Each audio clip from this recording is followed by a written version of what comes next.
Yes, હવે live છીએ. Okay. Good evening, friends.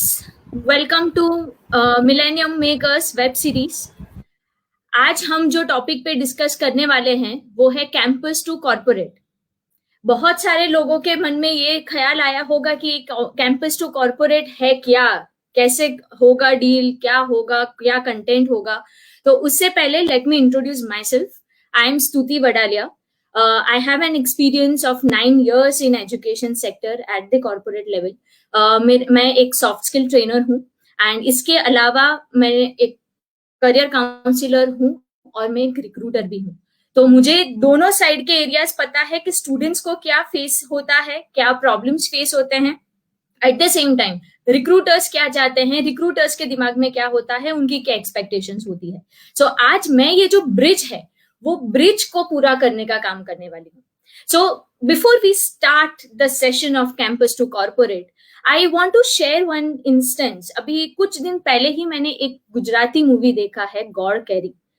I am sure काफी लोगों ने ये मूवी भी देखा होगा, बट मैं एक ब्रीफ दे देती हूँ आप सबको. ये जो गौड़ कैरी मूवी है, इसमें जो एक्टर है वो बहुत स्मार्ट एक्टर है एकेडमिकली. इसमें ये दिखाया गया है कि वो स्कूल टॉपर रह चुका है, कॉलेज टॉपर रह चुका है एंड पोस्ट ग्रेजुएशन में ही is a gold medallist. But एक इश्यू है. इश्यू ये है कि जब बात आती है उनके करियर की, उनके जॉब की, वो जॉब के लिए इंटरव्यू देने तो जाते हैं बट इंटरव्यू दे नहीं पाते. And at the end of the movie जब वो कन्फेस करते हैं तब वो बोलते हैं कि 3 प्रॉब्लम्स वो फेस कर रहे हैं अभी. पहला, लैक ऑफ क्लैरिटी. उनको पता ही नहीं है कि उनको करियर में आगे करना क्या है, तो मैं करूं क्या, मैं कहाँ जाऊं, मैं कौन सी कंपनी में अप्लाई करूं. दूसरा, फियर ऑफ फेलियर. इतनी जगह पे तो मैंने अचीव किया है, मैं टॉपर रह चुका हूं, मैं गोल्ड मेडल मुझे मिला है, बट मैं कॉर्पोरेट सेक्टर में आगे क्या कर पाऊंगा, मैं जी पाऊंगा, मैं एडजस्ट कर पाऊंगा. Fear of uncertainty. मैंने बहुत सुना है कि कॉर्पोरेट सेक्टर बहुत स्ट्रेसफुल होता है, बहुत प्रेशर होता है, मैं इस चीज को कोप कर पाऊंगा.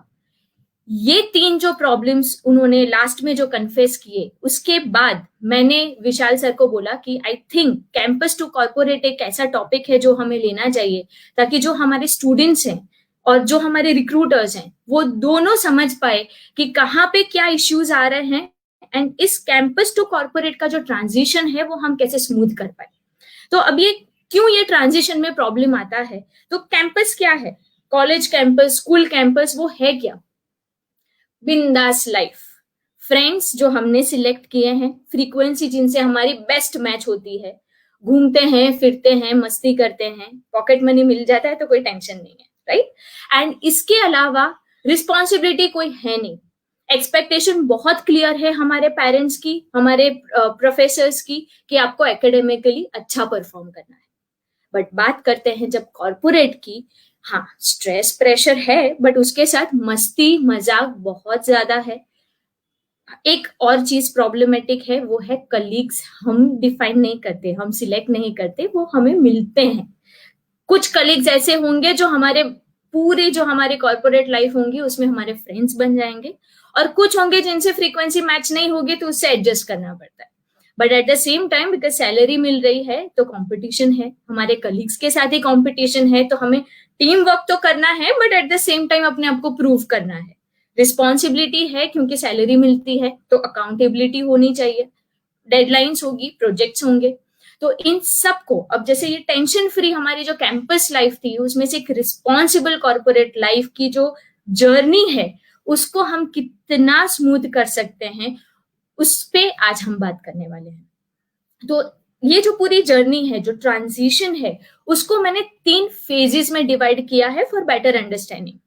सबसे पहला फेज है प्री इंटरव्यू फेज. जब हम कैंपस टू कॉर्पोरेट की बात करते हैं, कॉर्पोरेट में एंट्री कैसे मिलती है, यूजुअली हमारी एंट्री होती है इंटरव्यू से, जीडीपीआई से, राइट. तो इसलिए interview is the most important point, qualifying factor for us getting into the corporate. इसलिए सबसे पहला है प्री इंटरव्यू, दूसरा है ड्यूरिंग इंटरव्यू एंड तीसरा है आफ्टर सिलेक्शन. तो पहले बात करते हैं प्री इंटरव्यू. हमें क्या ध्यान रखना है, कैसे अपने आप को पैप्ड अप बनाना है इंटरव्यू के लिए, हम रेडी हो इंटरव्यू के लिए और हम तुरंत क्रैक कर पाए. तो ये जो प्री इंटरव्यू सेशन है उसमें मैंने अगेन 3 पार्ट्स में इसको डिवाइड किया है। सबसे पहला finding the passion and purpose, दूसरा सीकिंग योर पोटेंशियल, तीसरा प्रोफाइल बिल्डिंग। एक एक करके लेते हैं पहले इसे। सबसे पहला finding the passion and purpose. अब ये पैशन एंड पर्पस है क्या? काफी जब मैं करियर काउंसलिंग करती हूँ, बहुत सारे स्टूडेंट्स मेरे पास आते हैं और मैं जब उनको पूछती हूँ कि आप कोई भी XYZ, फॉर एग्जाम्पल सेल्स है, तो कोई लड़का मेरे पास आया और मुझे बोलता है मैम मुझे सेल्स में जाना है। मैं पूछती हूँ क्यों सेल्स में जाना है? वो बोलता है ट्रैवलिंग बहुत पसंद है मैम, ट्रैवलिंग अच्छा लगता है, बोल पाता हूँ मैं, कम्युनिकेशन अच्छा है, ऐसे कन्विंस कर दूंगा सबको, इसलिए मुझे सेल्स में जाना है। कुछ बच्चे आते हैं मैम मैं लड़की हूँ तो मुझे HR में ही जाना है, मुझे ज्यादा कुछ पता नहीं है HR के बारे में, बट बिकॉज ये जॉब है जिसमें ऑफिस में बैठना है इसलिए मुझे HR में जाना है। जब कोई आता है और मुझे बोलता है कि मैं मुझे स्टार्स, मुझे सिंगर्स को मिलना है इसलिए मुझे इवेंट मैनेजमेंट में जाना है, तब मेरा सिर्फ एक ही चीज का क्वेश्चन होता है कि आप दिन के 8 से 10 घंटे वो काम करने वाले हो, क्या आप रेडी हो उस काम को करने के लिए? फिर होता क्या है इन बच्चों के साथ कि कैंपस में कंपनीज आती है, इंटरव्यूज लेते हैं, कम्युनिकेशन तो अच्छा ही होता है बच्चों का, तो सिलेक्शन हो जाता है। 2 साल, 3 साल, 4 साल, 5 साल। अब हुआ क्या, मुझे मेरा पर्पस तो पता नहीं था बट मैं सिलेक्ट हो गई। अब 5 साल के बाद धीरे धीरे मेरा पर्पस डाइल्यूट होने लगता है, मेरा मोटिवेशन लेवल गिरने लगता है, सेटिस्फेक्शन लेवल गिरने लगता है, बट घर पे EMI चल रहे हैं, घर पे बच्चों की फीस का टेंशन है, तो मैं जॉब तो छोड़ नहीं सकती। उसके साथ साथ अब बिकॉज मेरे में मोटिवेशन नहीं है तो मैं कंपनी को ज्यादा कंट्रीब्यूट नहीं कर पाती हूँ, तो इंटरव्यू मेरा जो सिलेक्शन है, जो इंसेंटिव है, वो मुझे इतना अच्छे से मिल नहीं पाता, तो और ज्यादा डिससेटिस्फेक्शन होता है। इसे बोलते हैं हम मिड एज क्राइसिस, जहां पे हम हमारे करियर में स्टक अप हो गए, we can not move ahead. And इसका रीजन एक ही है, पैशन और पर्पस की कमी। तो जब भी हम इस सिचुएशन को सोचते हैं, अब मिड एज क्राइसिस एक ऐसी चीज है कि हम अगर पूरा दिन लगाए ना तो भी इस टॉपिक पे बात कम नहीं हो सकती। एंड इसलिए मैं ज्यादा इस पे बात नहीं कर रही हूँ, बट इस चीज को रोकने के लिए मैं मेरे हर एक यंग फ्रेंड को बोल रही हूँ कि हमेशा अपने पैशन और पर्पस को ढूंढने की कोशिश करो। 3 इडियट्स हम सबने देखा है, जिसमें आमिर खान माधवन को ये ही चीज समझा रहा है कि पूरा क्राउड ये बोल रहा है कि इंजीनियरिंग में बहुत स्कोप है, बहुत सारी अपॉर्चुनिटीज है, हम बहुत ग्रो कर पाएंगे, बट बॉस तू फोटोग्राफर है, तुझे फोटोग्राफी ही करनी है, राइट? क्योंकि पैशन पर्पस तेरी लाइफ का ये है।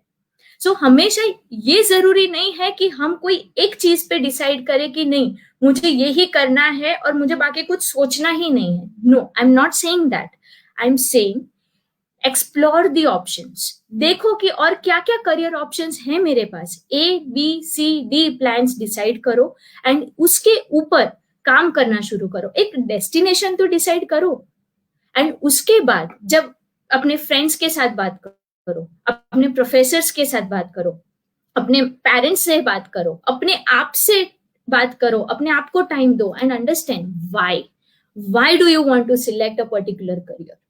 एंड उसके बाद जब आपका डेस्टिनेशन फिक्स होता है, फिर बात आती है आपके पोटेंशियल की, कि मुझे पता है कि मुझे ट्रेनर बनना है। अब मुझे बात करनी है कि अब ट्रेनर बनने के लिए मेरे में क्या क्या चीजें होनी चाहिए, क्या क्या चीजें मैं डेवलप कर सकती हूँ जिससे मैं एक सक्सेसफुल ट्रेनर बन पाऊं। तो second point is seeking your potential. So when we talk about potential, we talk about attitude, skills and knowledge.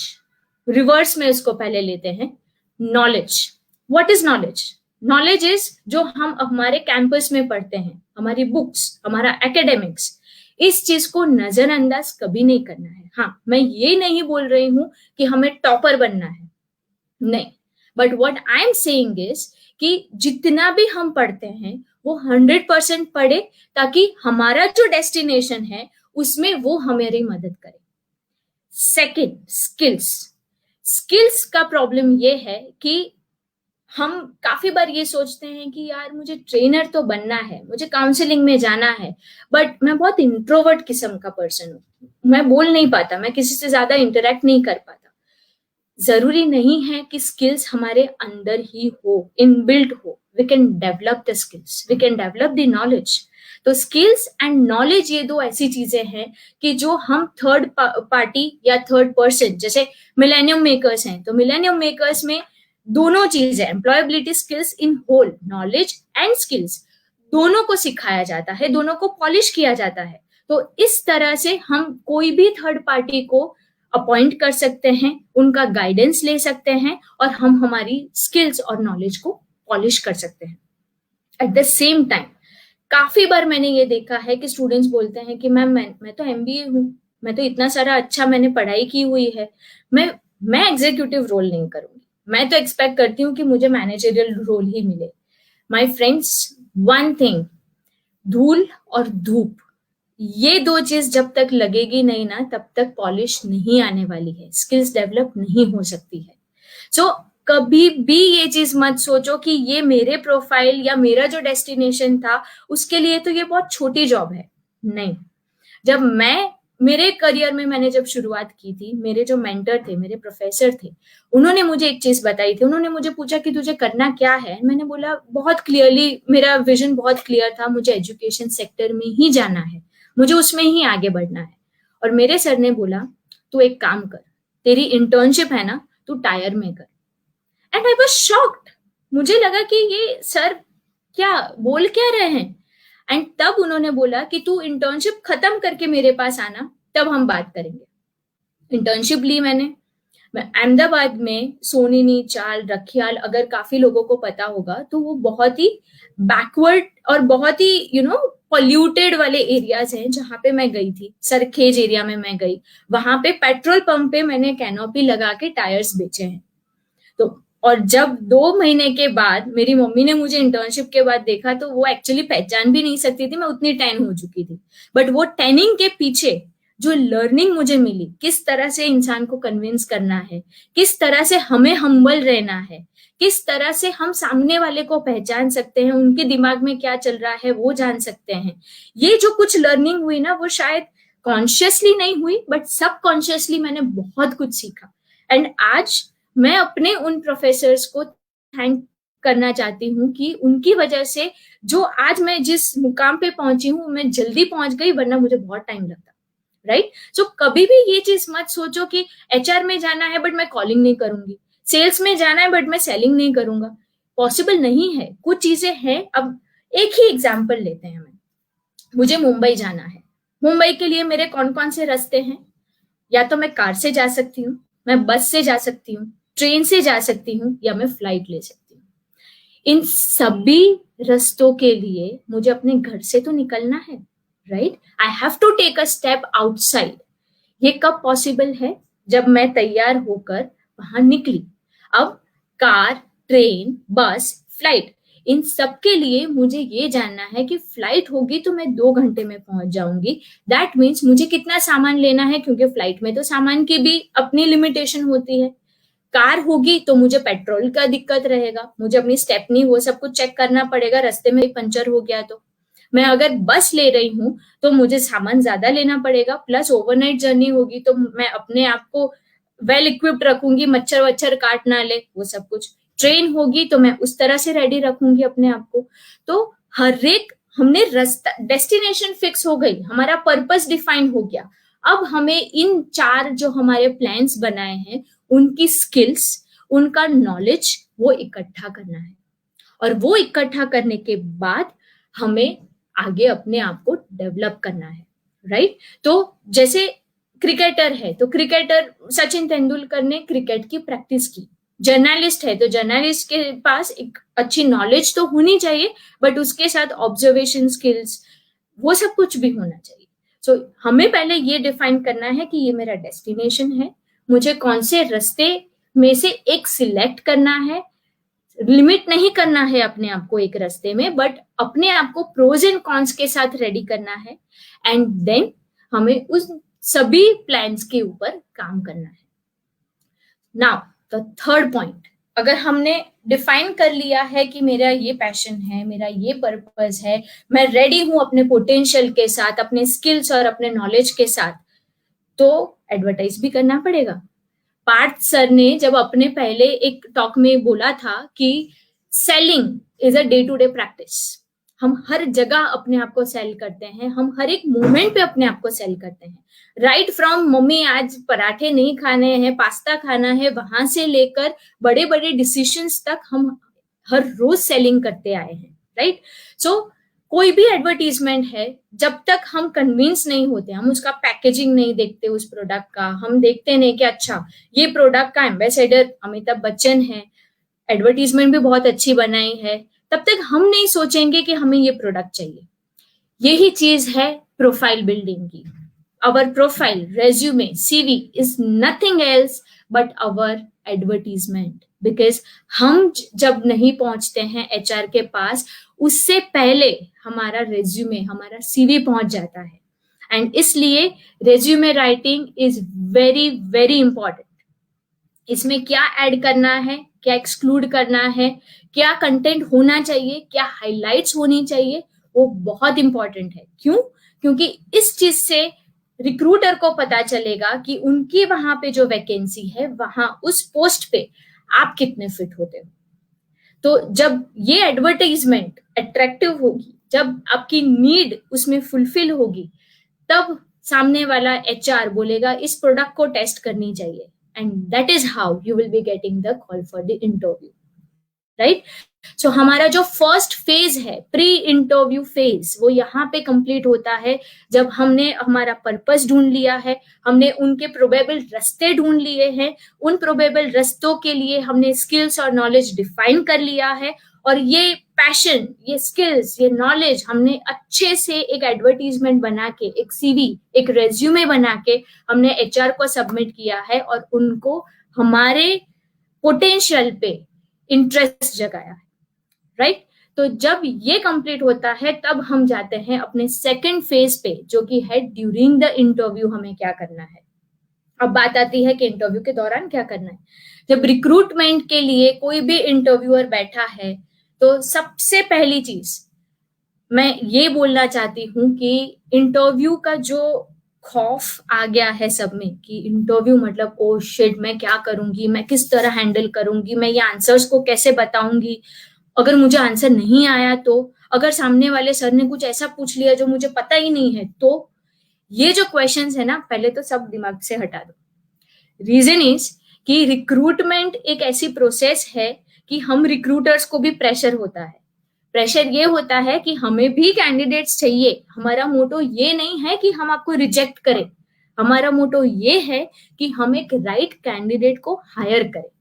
And इसकी वजह से हमारे जो क्वेश्चंस होते हैं, वो क्वेश्चन सिर्फ इसलिए हैं कि आप में जो टैलेंट छुपा है, जो आप शायद नर्वस हो इसलिए आप बोल नहीं पा रहे हो, हम उसे ढूंढ के निकालें। तो प्लीज माय फ्रेंड्स, इंटरव्यू के वर्ड से इतना डरो मत, ये कोई इतनी बड़ी चीज नहीं है। मैंने सुना है काफी स्टूडेंट्स ये बोलते हैं कि कोई बड़ी सी कॉलेज है, I won't name the college, but उनके प्रोफेसर ये पूछते हैं कि आप स्टेयर से चढ़कर आए हो ना, तो कितने स्टेप्स चढ़े, नंबर बताओ। बेसिकली हो सकता है कि वो प्रोफेसर ने खुद भी नहीं गिने होंगे, या कोई मैथ्स भी नहीं लगाया होगा, बट सिंपल चीज है, उनको आपका प्रेजेंस ऑफ माइंड देखना है। How quick you are in answering the questions, how quick you are कि आप अपने स्ट्रेस को किस तरह से कंट्रोल करके एक स्माइल के साथ रिलैक्स होकर आप आंसर दे पाते हो। होता क्या है, नर्वसनेस पे फर्स्ट क्वेश्चन में आपने अगर जो फंबल मार लिया, तो उसके बाद के बाकी के सभी क्वेश्चंस गड़बड़ा जाएंगे। सो रिलैक्स होना बहुत जरूरी है। राइट, ये तो बात थी मैं इंटरव्यू के इमेज को सुधारने की। अब मैं बात कर रही हूँ बहुत इंपॉर्टेंट कि किस तरह से हम इवैल्यूएट करते हैं स्टूडेंट्स को। सबसे पहला, जब भी कोई स्टूडेंट एंटर होता है, हम देखते हैं कि उसका प्रेजेंटेशन किस तरह से है, ग्रूमिंग कैसा है, वो प्रेजेंटेबल है कि नहीं, वेल ग्रूम्ड, बियर्ड ज्यादा नहीं होनी चाहिए, बाल अच्छे से मेंटेन होने चाहिए। Second, confidence. थर्ड, वो किस तरह अपने स्ट्रेस को मेंटेन कर रहा है। काफी बार मैंने ये देखा है कि जैसे रूम में एंटर होते हैं कैंडिडेट्स, आते ही लड़खड़ाने लगते हैं, पानी पीना है, पसीना छूट रहा है। अगर इस तरह से एज एन रिक्रूटर मैं देखती हूँ तो मुझे ये लगता है कि ये क्लाइंट के पास जाएगा तो इसकी क्या हालत होगी। अगर क्लाइंट ने ऐसा कोई क्वेश्चन प्रोडक्ट का पूछ लिया जिसका इसके पास आंसर नहीं है तो ये कैसे डील करेगा सिचुएशन को। तो शायद मैं अपने ही डाउट में जाऊंगी कि मैं इसे सिलेक्ट करूं कि नहीं करूं, राइट। सो इसलिए स्ट्रेस। थर्ड, लॉयल्टी, कितना लॉयल है, क्योंकि मुझे ये नहीं चाहिए कि मैं एक स्टूडेंट को या एक कैंडिडेट को इंटरव्यू करूं, मैं ट्रेन करूं और उसके बाद वो कैंडिडेट कहीं और चला जाए। So I want the candidate to be with me for a long time. I want him to be honest enough and with a good communication skill. अब जब हम कॉन्फिडेंस के बारे में बता रहे थे तो वो कॉन्फिडेंस क्या है? वो कॉन्फिडेंस यही है कि आपके पास स्किल्स है, आपके पास नॉलेज है। अब नॉलेज भी ऐसा नहीं है कि हमें कोई रॉकेट साइंस चाहिए। हमें पता है कि आप कॉलेज स्टूडेंट हैं, हमें पता है कि आप स्कूल गोइंग कैंडिडेट हैं, हमें ये चीज पता है कि आप बहुत बड़े बड़े कैलकुलेशंस नहीं करोगे क्योंकि आपके पास वो एक्सपीरियंस नहीं है। All we want is basic skills, basic attitude of you. आप लर्नेबल होने चाहिए, आपका नॉलेज, बेसिक नॉलेज आपका क्लियर होना चाहिए। बाकी का हम देख लेंगे, हम ट्रेन करने ही वाले हैं सबको, राइट। सो कॉन्फिडेंस कैसे बिल्ड होगा? स्किल्स है, नॉलेज है, पर्पस भी क्लियर है कि इस जॉब के थ्रू मुझे इस जगह पहुंचना है जो मेरा सपना है, राइट। तो सब कुछ क्लियर है तो दिक्कत क्या है? दिक्कत कॉन्फिडेंस। कॉन्फिडेंस कैसे बिल्ड होगा? कॉन्फिडेंस बिल्ड होगा प्रैक्टिस से। प्रैक्टिस कैसे होगी? प्रैक्टिस होगी मॉक राउंड से। अब मॉक राउंड हम तो करवाते हैं, बट बाकी आप कैसे कर सकते हो? तो अपने फ्रेंड को बोलो कि तू इंटरव्यूअर बन जा। मैं इंटरव्यूई बन जाती हूँ, मैं आंसर दूंगी। थोड़ी देर बाद we will shuffle the places, मैं इंटरव्यू लेता हूँ, तू इंटरव्यू दे। इस तरह से जब हम प्रैक्टिस करते हैं तो हमारा जो कॉन्फिडेंस है वो बिल्ड होने लगता है। क्योंकि एक कुछ क्वेश्चंस है, tell me something about yourself, what are your strength, what are your weaknesses. ये कुछ ऐसी चीजें हैं कि जो हर कहीं पूछा ही जाता है मोस्ट प्रोबेबली। तो अब इनकी प्रैक्टिस की होगी तो you will obviously be able to answer it with more confidence, right. तो दीज आर द थिंग्स जो हमें इंटरव्यू में ध्यान रखना है।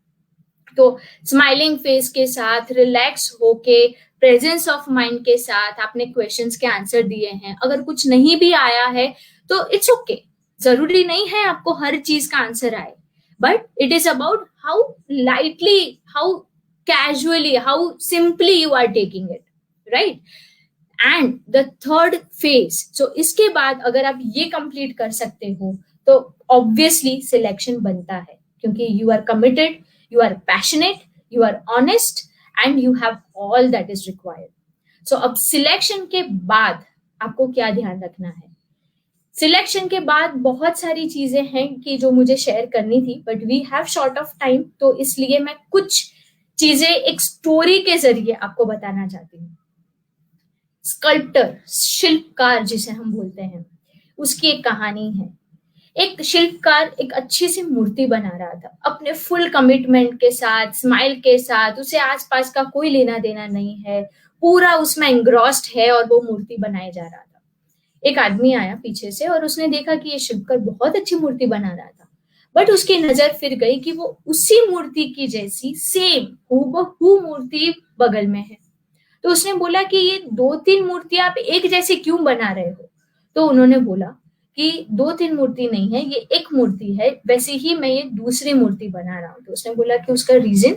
उन्होंने बोला कि ये जो मूर्ति है वो हमें मंदिर में स्थापना करनी थी, बट ये जो पहले बनाई हुई जो मूर्ति थी वो खंडित हो चुकी है, अब वो तो मंदिर में स्थापना हो नहीं सकती, इसलिए मैं ये दूसरी मूर्ति बना रहा हूँ। तो वो बंदे ने पूछा कि अरे वाह, आपको दो दो मूर्तियों के पैसे मिलेंगे फिर तो? तो उन्होंने बोला नहीं, मैं एक ही मूर्ति के पैसे लेने वाला हूँ, बट बिकॉज ये खंडित है इसलिए मैं नहीं चाहता हूं कि वो मूर्ति मंदिर में जाए। वो बंदा गया देखने के लिए कि भाई मूर्ति खंडित है तो कहाँ पे डैमेज है, क्या हुआ, क्या है ये मूर्ति के साथ? तो कुछ नहीं दिखा। उसने शिल्पकार को पूछा कि भाई साहब, आप तो बोल रहे हो कि मूर्ति खंडित है, बट इसमें मुझे कुछ दिख नहीं रहा है, ऐसा कुछ भी कोई डैमेज दिख नहीं रहा, परफेक्ट मूर्ति है ये तो। उन्होंने बोला कि जब मैं नाक, मूर्ति जो भगवान की मूर्ति थी उसमें जो मैं नाक और होठ बना रहा था, गलती से एक हथौड़ी मेरी ऐसी लग गई बीच में जहां पे एक क्रैक हो गई है।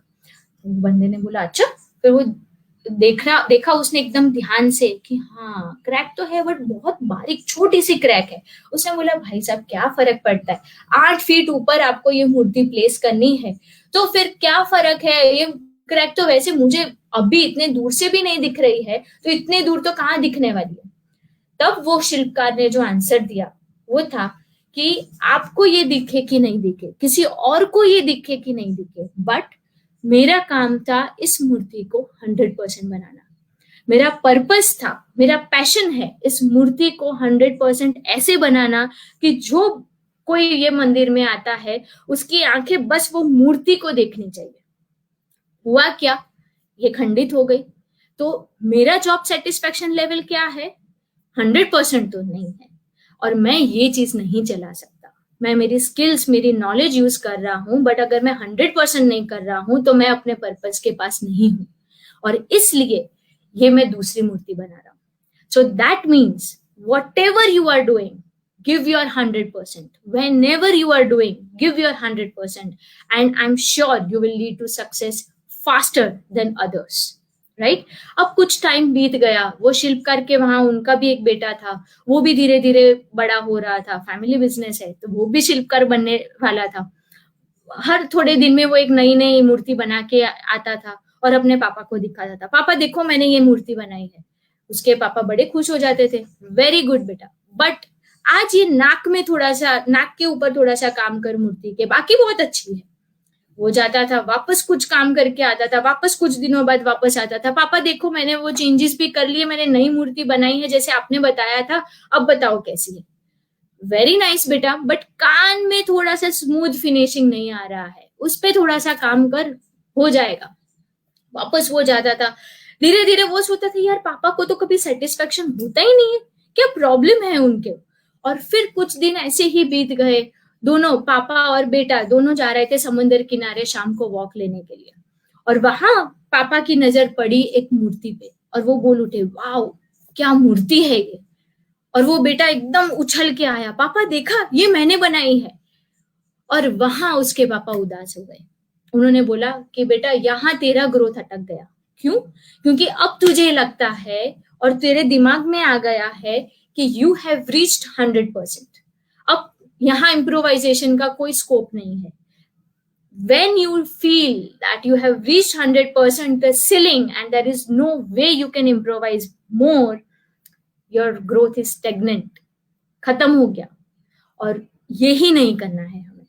जैसे फोन है, लैपटॉप है, वो हमें वर्जन 2 वर्जन चेंज होता रहता है, अपग्रेड होता रहता है। टेक्नोलॉजी के साथ इस कंपटीशन के एरिया में हमें भी अपने आप को अपग्रेड करना है, हमारे स्किल्स को अपग्रेड करना है, हमारे नॉलेज को अपग्रेड करना है, क्योंकि हमें हमारे डेस्टिनेशन पर पहुंचना है। राइट तो उसमें हमारा फर्स्ट पॉइंट है upgrade yourself. Then second point is attitude. अब एटीट्यूड मतलब क्या? एटीट्यूड मतलब हम कोई भी सिचुएशन है हमारे सामने, उसमें हम रिस्पॉन्ड कैसे करते हैं, रिएक्ट नहीं, रिस्पॉन्ड कैसे करते हैं।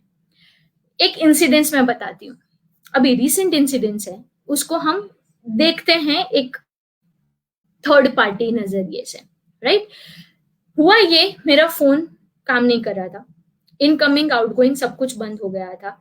मैं अपने फोन को लेकर गई वोडाफोन केयर में, ठीक है, मैं वहां गई। अब कोरोना की वजह से अनलॉक हुआ, उसके बाद भीड़ इकट्ठा हो गई थी, गर्मी इतनी है, तो थोड़ा मेरा भी दिमाग गर्म था, plus I am the customer and customer is always king. तो मुझे ये था कि I should be handled properly. तो मैं भी गुस्सा हो गई, मैंने बोला मैनेजर को बुलाओ, ये कोई तरीका है? आप कैसे मेरे साथ बात कर रहे हो, आप कैसे मेरे साथ डील कर रहे हो, मेरी कोई इंक्वायरी ही नहीं कर रहा है, मुझे कोई पूछ ही नहीं रहा है, मेरा कोई प्रॉब्लम का ध्यान ही नहीं दे रहा है। एंड उसमें फिर मैनेजर आता है, बेचारा मैनेजर इतने लोगों को हैंडल कर करके परेशान हो चुका है, दोपहर का वक्त है, उसे भी भूख लगी है, वो भी गुस्सा हो गया। मैम क्या है, आपको प्रॉब्लम क्या है वो बताओ। मैं बोलती हूँ कि ये प्रॉब्लम है, मेरा इनकमिंग आउटगोइंग सब कुछ बंद हो गया, आपकी सर्विस कैसी बेकार है। वो बोलता है कि मैडम ये हमारा कोई प्रॉब्लम नहीं है, आपके फोन में इश्यू होगा, पहले जाओ अपने MI के स्टोर में, वहां जाके दिखाओ, अभी हमारे पास टाइम नहीं है इन सब चीजों का। हुआ क्या? हुआ ये कि I am completely now dissatisfied because I was already frustrated and this added to the frustration. अगर ऐसा 1 या 2 बार वापस होता है, प्रोबेबली मैं वोडाफोन के साथ अपना कनेक्शन ही छोड़ दूंगी, मैं किसी और कनेक्शन को ले लूंगी, right? So that is one situation. अब इसी सिचुएशन को एक अलग नजरिए से देखते हैं. मैंने चिल्लम जिले के मैनेजर आया, मैनेजर ने बोला कि 1 सेकंड मैम आप बैठिए. उन्होंने एक आदमी को भेजा कि मैम को पानी पिलाओ. पहले तो पानी पी के ही थोड़ा सा हाश हुई, राइट? गर्मी थी तो पानी से थोड़ा दिमाग शांत हो गया. उसके बाद उसने बोला मैम बताइए आपका प्रॉब्लम क्या है. मैंने अपना प्रॉब्लम बताया. उन्होंने फोन लिया, देखा कि क्या इश्यू है, और उन्होंने बोला मैम इसमें इश्यू आपके हार्डवेयर का है, जिसकी वजह से ये आपका इश्यू हो रहा है. आप एक काम कीजिए, आप MI स्टोर में जाइए और आप वहां पे फोन दिखाइए, प्लस उसके साथ मेरा नंबर ले लीजिए. इनकेस आपको वहां कोई डिफिकल्टी आती है तो आप मुझे कॉल कर दीजिएगा, मैं वो उस बंदे के साथ बात करूंगा और आपका सोल्यूशन आ जाएगा. नथिंग टू वरी, इसमें कोई बड़ी बात नहीं है, वो 2 मिनट का काम है, बट हो जाएगा. यहां से नहीं हो सकता. लुकिंग एट दिस 2 सिचुएशंस, हुआ क्या? सिचुएशन थी, सोल्यूशन वो ही था कि वोडाफोन मुझे हेल्प नहीं कर सकता है, मुझे MI स्टोर में जाना है, but the way 2 situations were handled were different, right? So हमारा भी यही चीज है कि एटीट्यूड, या तो 2 किस्म के एटीट्यूड होते हैं. एक बैटलिंग एटीट्यूड, फाइट वाला एटीट्यूड, मेरी गलती नहीं है, आप जानो, आपका काम जाने, मैंने किसी और पे थोप दिया. दूसरा attitude is a building attitude. मुझे कुछ बिल्ड करना है, या तो मैं रिलेशनशिप बिल्ड करूंगी, या तो मैं सर्विसेज बिल्ड करूंगी, मैं वैल्यूज बिल्ड करूंगी, मैं प्रोडक्ट बिल्ड करूंगी. और ये सिर्फ सीमित नहीं है आपके कॉर्पोरेट लाइफ के लिए या आपके प्रोफेशनल लाइफ के लिए, ये एप्लीकेबल है आपके पर्सनल लाइफ में भी. अगर मैं फ्रस्ट्रेटेड हूं, मैं गुस्से में हूं और कोई आके मेरे साथ लड़ाई करेगा तो लड़ाई और ज्यादा बढ़ने वाली है, एंड हो सकता है कि फिर आगे के चांस ही ना रहे, आगे कोई रिलेशन रहे ही ना. और लॉस किसको हुआ? कंपनी को हुआ, क्योंकि मैंने तो अपना नेटवर्क चेंज कर दिया और मेरे दिमाग में एक चीज बैठ गई, वोडाफोन की सर्विसेज बेकार है, राइट?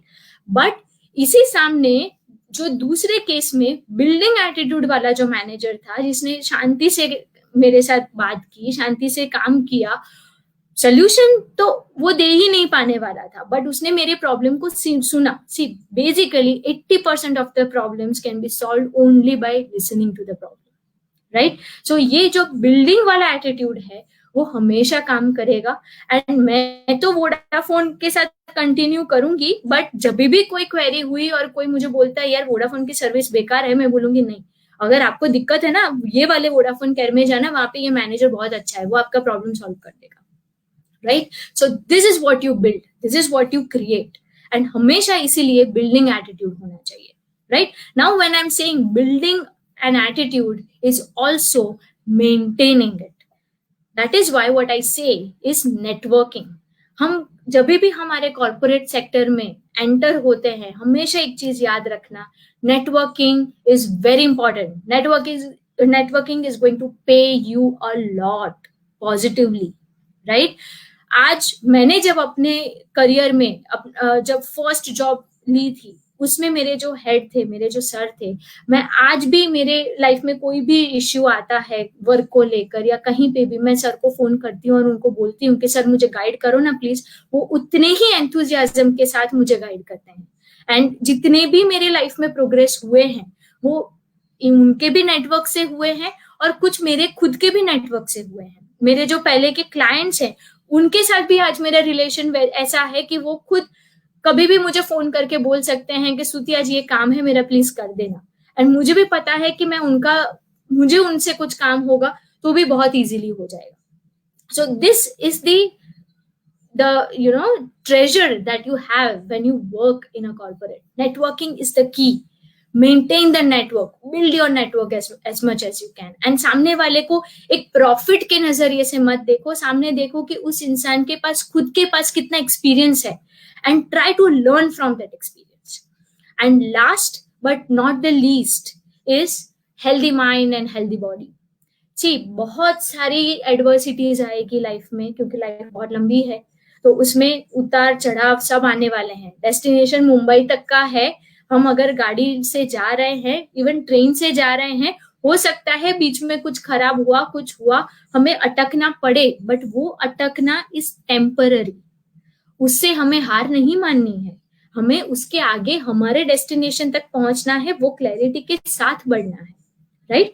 तो वो कैसे होगा? वो तभी होगा जब हमारे पास हेल्दी माइंड, हेल्दी बॉडी होगी। लोग बोलते हैं कि कॉर्पोरेट सेक्टर में स्ट्रगल करना है, पहले 5 साल स्ट्रगल कर लो। आई से स्ट्रगल करो, बट हेल्दी होकर स्ट्रगल करो। हेल्दी होंगे, हेल्दी स्लीप साइकिल होगी, हेल्दी फूड होगा, रेगुलर फूड हैबिट्स होगी, हेल्दी माइंड होगा, मेडिटेशन सब कुछ कर रहे होंगे, तो एनर्जी 100% पीक पे होगी। एंड जब पीक पे एनर्जी होती है तब you perform the best and you give your best. Success will be faster in that case. Trust me and check it. Right? So what we discussed was कि pre interview में हमें एक passion, हमें एक purpose चाहिए, हमें एक potential चाहिए अपने आप को उस रास्ते में ढालने के लिए। वो पोटेंशियल याद रखो फ्रेंड्स, जो एटीट्यूड है, पॉजिटिव एटीट्यूड, जो बिल्डिंग एटीट्यूड मैंने आपको बताया, वो है आपका रोड टू सक्सेस। वो आपका रोड है उस डेस्टिनेशन तक पहुंचने के लिए। जो नॉलेज है, जो आप एकेडमिकली पढ़ते हो, जो आपने थ्योरीज पढ़ी है, जो आपको अपने डेस्टिनेशन तक जाने के लिए हेल्प करेगी, वो आपके व्हीकल के व्हील्स हैं। और जो स्किल है, जो हार्ड स्किल्स, सॉफ्ट स्किल्स, जो आपके कम्युनिकेशन स्किल्स है, कॉन्फ्लिक्ट रिजोल्यूशन है, आपकी हार्ड स्किल्स, जो टेक्निकल स्किल्स हैं, ये जो स्किल्स हैं वो आपके व्हीकल है।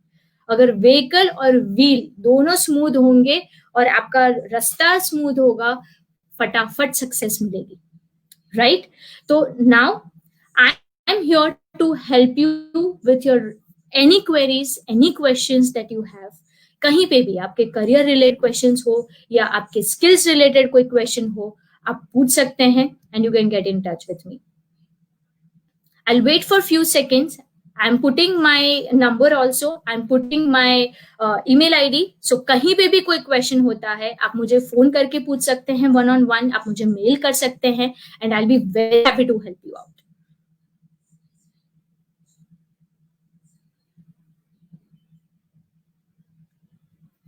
Bhuvan is saying that I want to learn this same skill. You present the topic very well. Please give a short guide. So what skill do you want to present? Yes, that comes with practice. तो practice करते रहो. Mirror is the best friend. He is the best listener. मैं भी यही करती थी, mirror के सामने खड़ी हो जाती थी एंड बोलती रहती थी.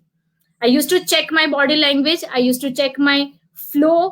एंड इस तरह से मैं अपने आप को इम्प्रूव अभी भी कर रही हूँ. जैसे मैंने बताया, we have to upgrade ourselves. Versions upgrade करने ही पड़ते हैं, तो इस तरह से यू कैन अपग्रेड. एंड उससे ज्यादा अगर आपको टॉपिक्स पे डिस्कस करना है, I am giving you my number also. You can give me a call and we will discuss at ease. Any other questions?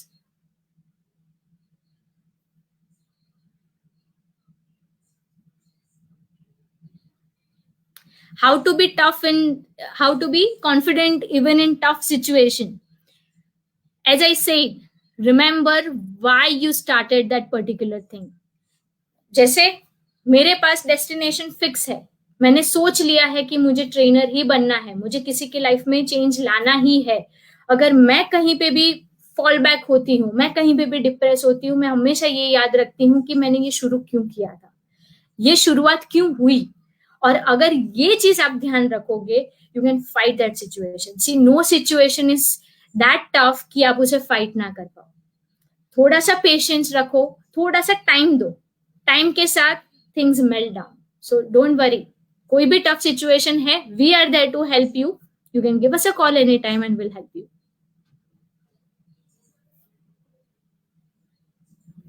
Any other questions? We'll wait for 2 more seconds.